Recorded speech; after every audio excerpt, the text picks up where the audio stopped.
I opened the door to find her standing there, the woman who stole my husband.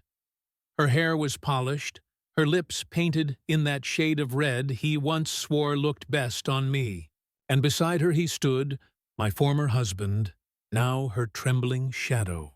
She didn't waste time. Her smirk widened as if she'd been rehearsing it in the mirror. "We're here for our rightful share of your father's estate," she said smoothly. "Venom laced in sugar. Move out immediately."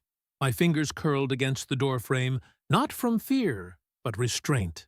If she had looked closely, she might have noticed the calmness in my eyes, because I already knew how this scene would end. I let the silence hang. Then, with the faintest smile, I stepped aside.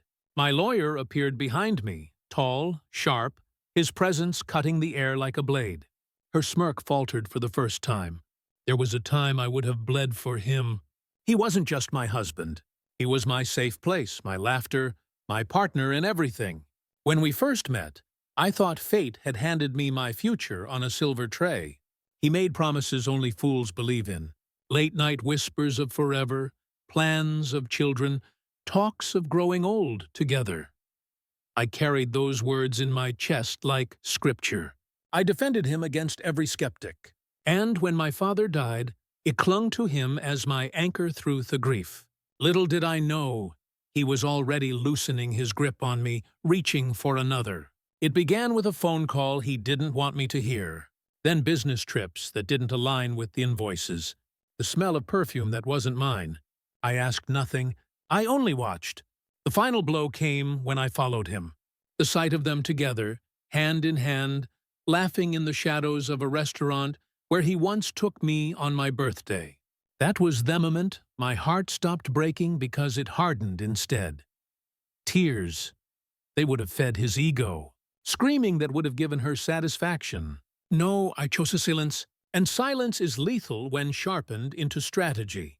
While he packed his clothes and muttered apologies that meant nothing, I packed away my grief. I hid it where they would never find it behind my smile. I called my lawyer the next morning. We reviewed every asset, every deed, every loophole he'd forgotten in his arrogance, and we began weaving the net. Step 1, secure my father's estate.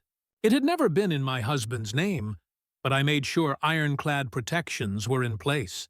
No contest, no loophole, not a single chance for him to stake a claim. Step 2, the divorce. I let him believe he'd gotten away with everything. I didn't fight over the little things. I signed quickly, quietly. He thought my silence was weakness. Step 3, the patience. I waited. Waited for him to marry her. Waited for her greed to surface. Waited for the moment she'd walked to my door, demanding what she believed she'd stolen. And then I pulled the final string. Now here she was, my husband's new wife, with a smirk that said she thought she'd already won. But behind me, my lawyer stepped forward. His voice is smooth, rehearsed, devastating. "Choo, Mrs. Khan," he said, addressing her. "Not me. You seem misinformed. This estate is legally protected, bound to my client exclusively. Neither you nor your husband hold a single legal right to it." In fact, he pulled a folder from his briefcase, sliding it open with surgical precision. "Given the fraudulent claims made by your husband during the divorce proceedings, we are now pursuing damages, significant damages." Her face blanched.